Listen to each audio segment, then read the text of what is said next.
안녕하세요. 평택촌노입니다. 2020년 8월 4일 일일 취향을 시작하겠습니다. 뉴스를 말씀드립니다. 주택 공급 확대 방안을 발표했죠. 2028년까지 서울에 주택 11만 호를 건설한다 그랬는데, 제 개인적인 생각은 뭐 공급 확대 나쁘진 않아요. 근데 이게 근본적으로 해결책은 되지 못한다고 생각합니다. 왜 그러냐면 어차피 현재 주택 보급률이 100%가 이미 넘었어요. 다주택자들 때문에 지금 이런 일이 발생하는 거거든요. 모르겠습니다. 만약에 저라면은 저는 그렇게 해요. 주택 한 채에 대해서는 양도소득세를 최소 80에서 90% 환수해 버립니다. 두 채 이상부터 두 채든 세 채든 100%다 환수해 버려요. 그러면 두 채, 세 채 살 이유가 없죠. 거기다가 보유세까지 내버리니까 오히려 손해가 되겠죠. 저는 과연 정부에서 몰라서 못하는 건지 나는 솔직한 말로 의구심이 커요.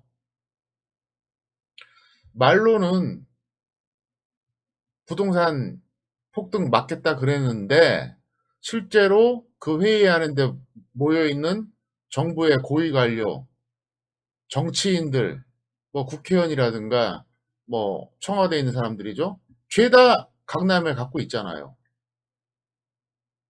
그러니 어떻게 그게 잡히겠냐고요. 저는 코미디라고 봅니다. 진짜 웃겨요. 국회의원, 청와대 근무하는 사람들, 고위공직자, 그들이 강남 상구에 아파트를 갖고 있고 심한 사람은 두 채, 세 채를 갖고 있어요. 그런데 무슨 부동산 관련된 정책을 제대로 만들겠냐고요. 입장 바꿔서 생각을 해보세요. 여러분 같으면 여러분들 집값 떨어지는 정책을 만들겠냐고요. 저는 정말 이해가 안 돼요. 두 채든 세 채든 양도소득세 100% 환수하고요. 보유세도 세게 매기면 돼요. 그러면 남는 게 없는 게 아니라 오히려 손해입니다. 대신 한 채만 갖고 있는 사람은 보유세가 현저하게 낮아야죠. 왜냐하면은 어차피 집은 있어야 되니까. 자, 이게 증권업종지수거든요. 증권업종지수. 얼마나 처참한지 한번 보실래요? 이게 월봉 차트입니다. 2007년부터 봐야죠.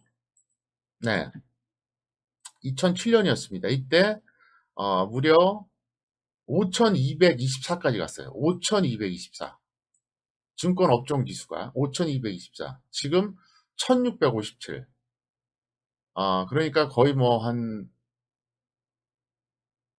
3분의 1 되나요? 어, 그죠? 3분의 1도 안 되는구나.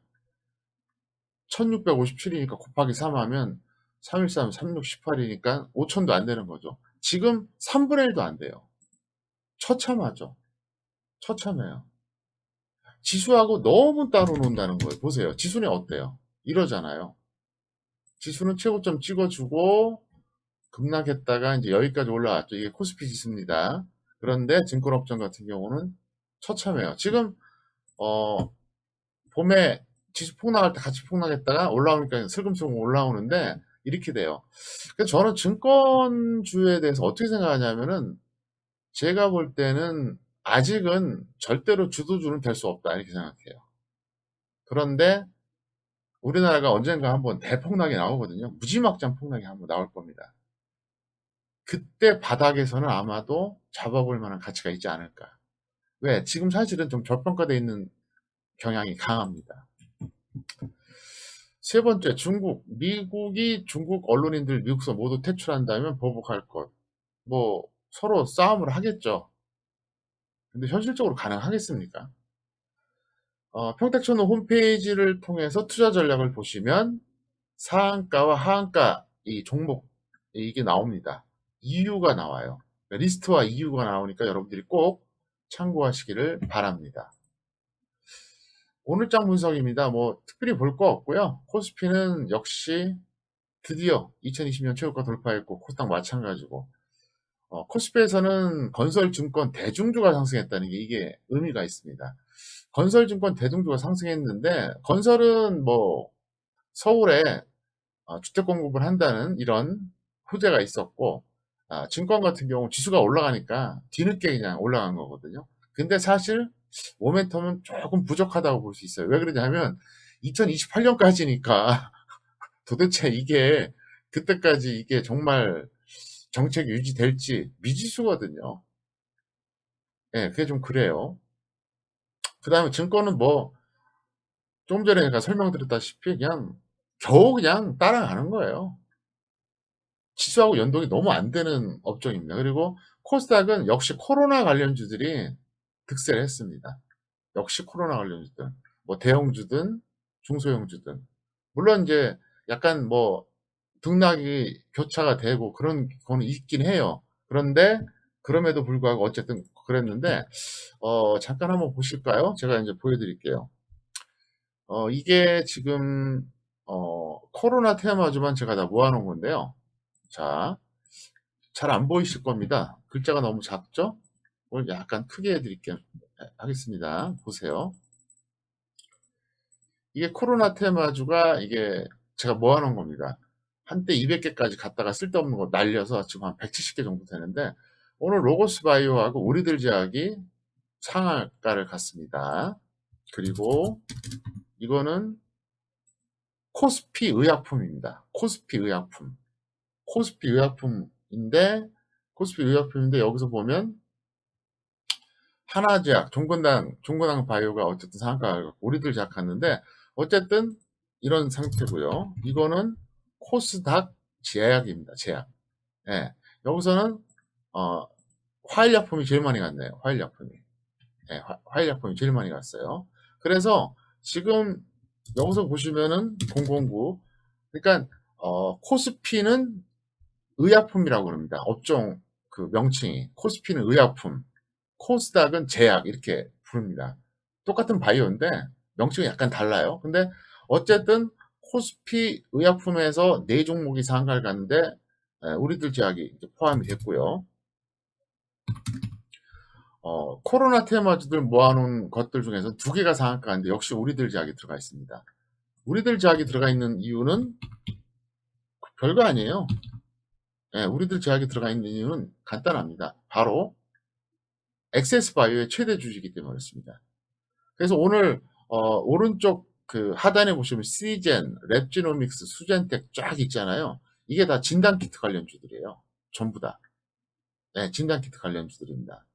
근데 오늘 엑세스바이오는 거래가 정지돼서 거래가 안 됐는데 나머지들은 좀 조정을 받았죠. 근데 어쨌든 우리들 제약이 상한가를 간 거는 이건 상당히 의미가 있습니다. 뭐에 의미가 있느냐? 엑세스바이오에 의미가 있다는 겁니다. 어제까지 거래 그 투자 경고 종목이었는데도 불구하고 금요일, 월요일 상한가를 갔거든요. 사실 이게 쉽지가 않아요. 투자 경고 종목인데 이틀 연속 상한가를 간다. 결코 쉽지 않은데 사실 그래서 저는 내일 이게 과연 어떻게 될까? 물론 뭐 내일 떨어질 수도 있고 올라갈 수도 있어요. 근데 어쨌든 엑세스바이오한테는 긍정적인 시그널이라고 볼 수가 있습니다. 왜? 최대 주주가 바로 우리들 제약이거든요. 우리들 제약이 이렇게 이틀 전에 상한가를 갔어요. 오늘 엑세스바이오가 거래가 정지됐는데도 불구하고. 그래서 이게 상당히 의미가 있습니다. 예를 들어서 우리들 슈브레인은 뭐 같은 계열인데도 이건 별 볼 일 없잖아요. 왜?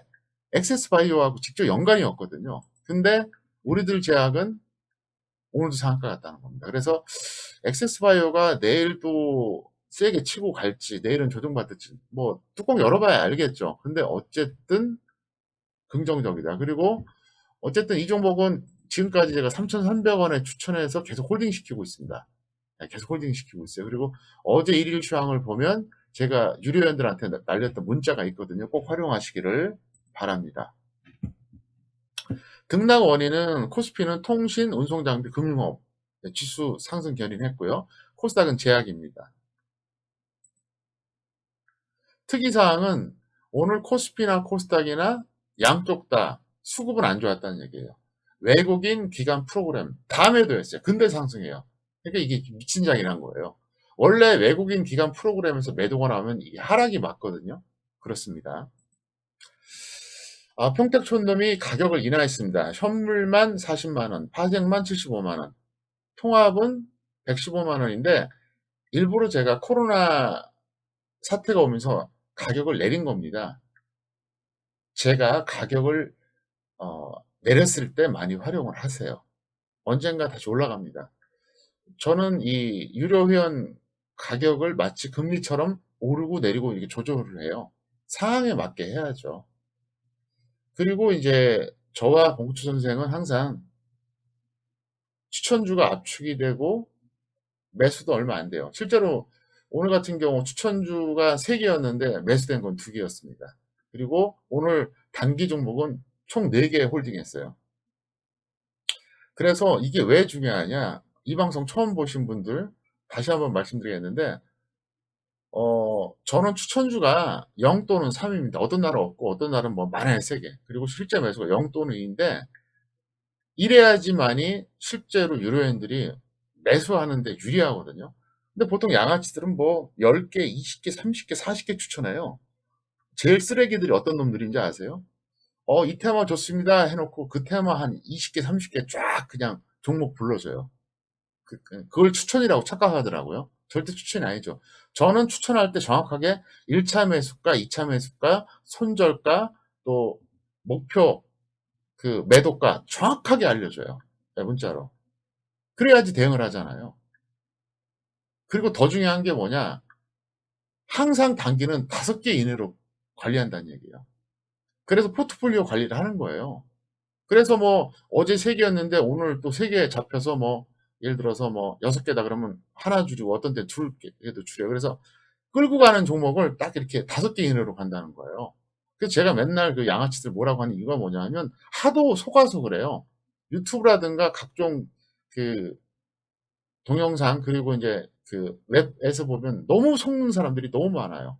나중에 이제 저희들 찾아와서 그래요. 완전히 사기꾼들이라고.